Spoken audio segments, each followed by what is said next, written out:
It's time for the latest edition of Delivering Marketing Joy. This time I talk with Darren Virassammy from 34 Strong, and he talks about why it's important to embrace a strength-based organization.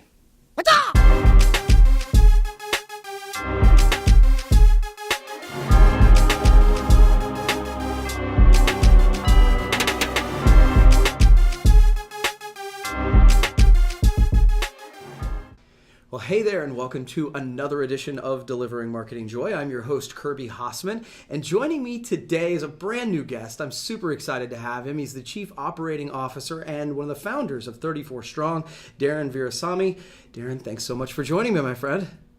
Kirby, thanks so much for having me. Truly a pleasure to be here. I love it. I love it. So I want to jump right in on 34 Strong, your company. You guys talk about creating, it says, a strength-based organization. I'm super fascinated by that concept. Can you talk about what that means?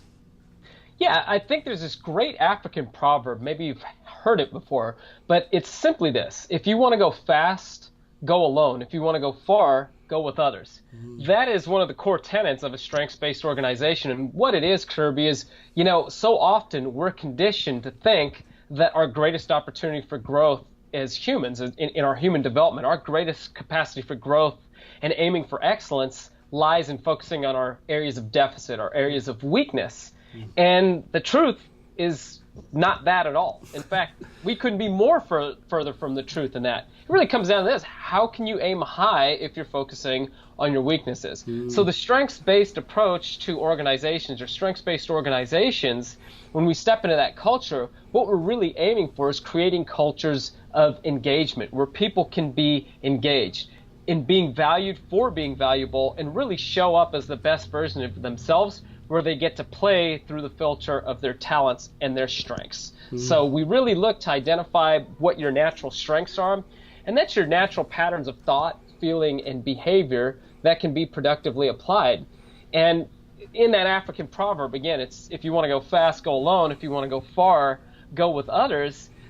We can become confident in where we shine, so that's our areas of strengths, and we can be confident in where we're blind. And we can own our areas of weakness and not trying to become them, but to manage around them. There might be something that you do incredibly well that I just suck at, and I really don't like doing. In fact, I'd probably rather go bang my head into a wall, but you can do it well, and that can be a great opportunity for a partnership. That's how we play to our strengths and create well-rounded teams, not necessarily focusing on creating well-rounded individuals. Oh man, I'm hearing more and more science around this about how spending a lot of time on those deficits, like you talked about, is such an energy drain.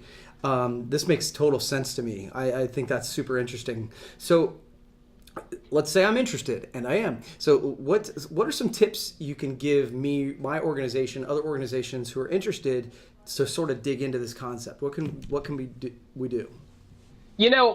A great place to start is taking inventory. So this can come organizationally. This can also come.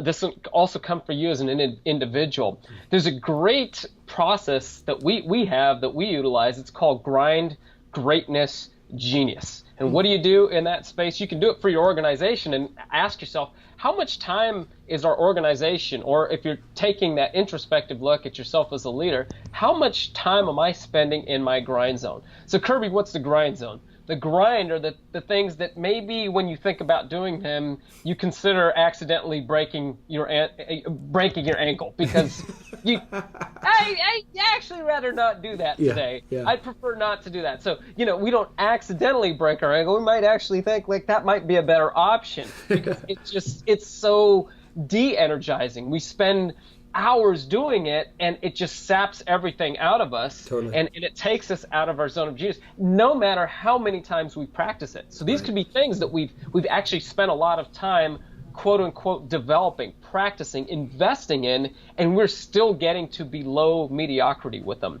Our greatness zone are the things that we do well, that we get a lot of energy from. They do show signs that our talent is at play. We're enthusiastic to do them. We're feeling pretty energized. We're feeling pretty strong, and we do them really well. Now, genius, Kirby, these are things that you just stand alone on. You are the best of the best. You really stand out. You're better than pretty much everybody at these particular elements, and you really stand out in a crowd. There's an exercise that we have, and I actually think I have a link to it in the show notes that we'll be able to provide for you, so your listeners can actually get into this. And what you do with this is it's broken down into these 3 columns, and a great way to go about this is actually rank what these tasks are, what these things are that you do, and put the percentage of time that you're spending doing it. So you might not capture that all in a single day, but maybe keep it for a week, and you're thinking, okay, over the course of the month,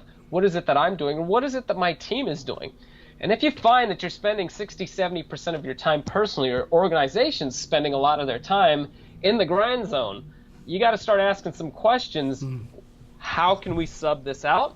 How can we sync it up, and creating complementary partnerships with others that are maybe on the team to realign responsibilities to get people into their place of strengths.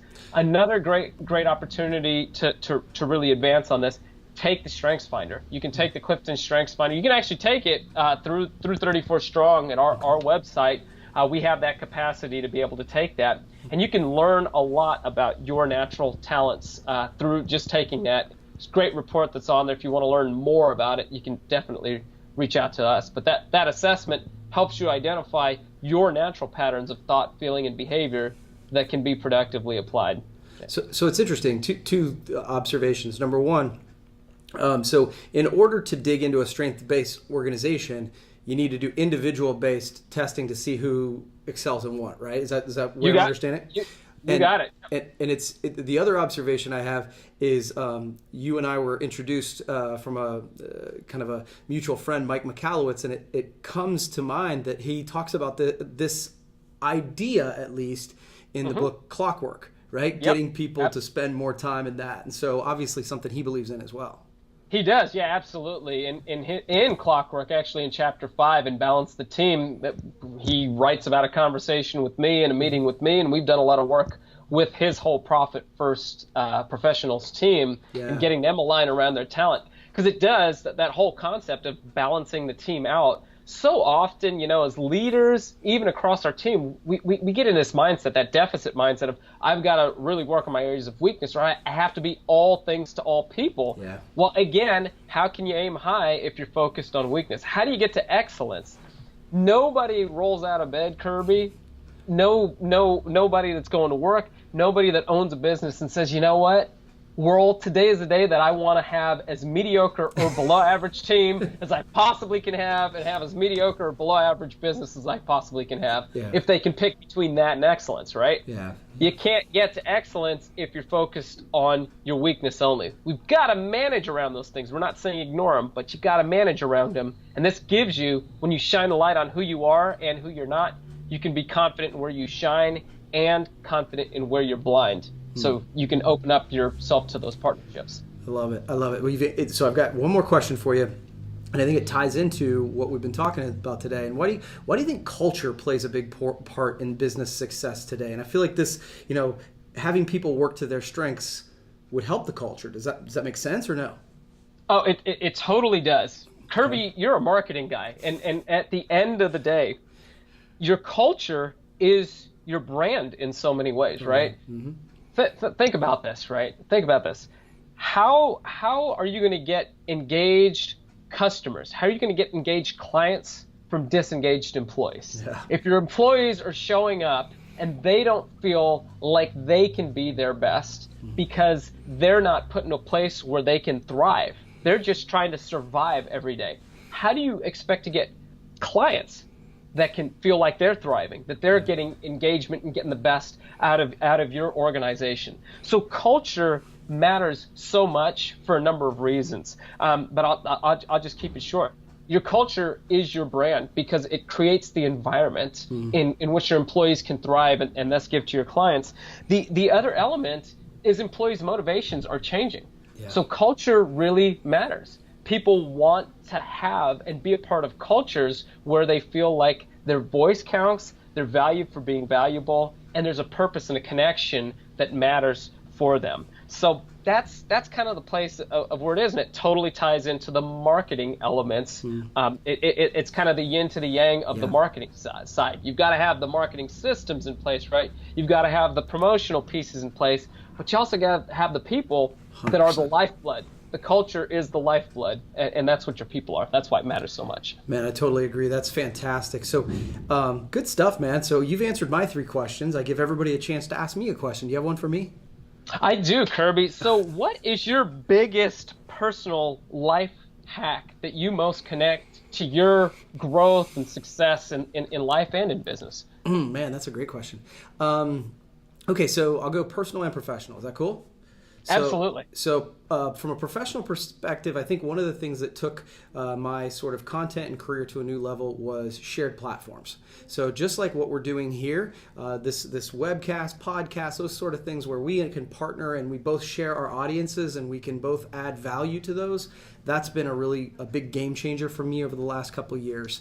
And then from a personal level, I always joke, like, you know those people, and maybe you're one of them, that they roll out of bed and the first thing they want to do is throw on their shoes and go for a 10-mile run. Like, good for them. I am not that guy. And so what I've found is I've become self-aware enough to create habits that I don't have to have willpower to maintain. So, for example, I do work out each morning, but I don't roll out of bed and do it.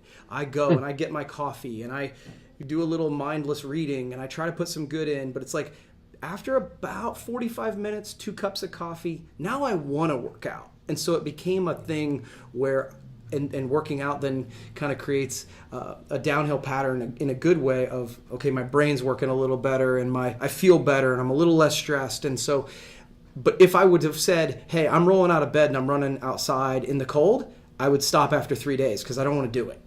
So I created a sort of a routine in the morning that set me up for success for the rest of the day. And that when I started doing that, all of a sudden I started doing the things I know I should do every day. Does that make sense? It totally does. The importance of those habits. I get that. That's so critical. Yeah. Well, habits are super hard to create and maintain. And so the more willpower you have to exercise over them, the harder they are to get going. And so that was the big thing. It was like I was trying to make it in such a way that it wasn't so hard to get started. So anyway, cool. Well, I love it. Is it fair to say, just one thing you said there, your willpower, exercising your willpower is a habit that you have to form, right? Totally. That was something you just said there right at the end. I think that's really, really important. Yeah, for sure. That was great. Thank you. Thanks, man. Well, hey, Darren, I really appreciate you taking the time. We'll have to do it again, okay? Definitely, Kirby. Really, really appreciate it. Thank you so much for having me on. You bet. Well, that's going to wrap up this edition of Delivering Marketing Joy. We'll see you next time.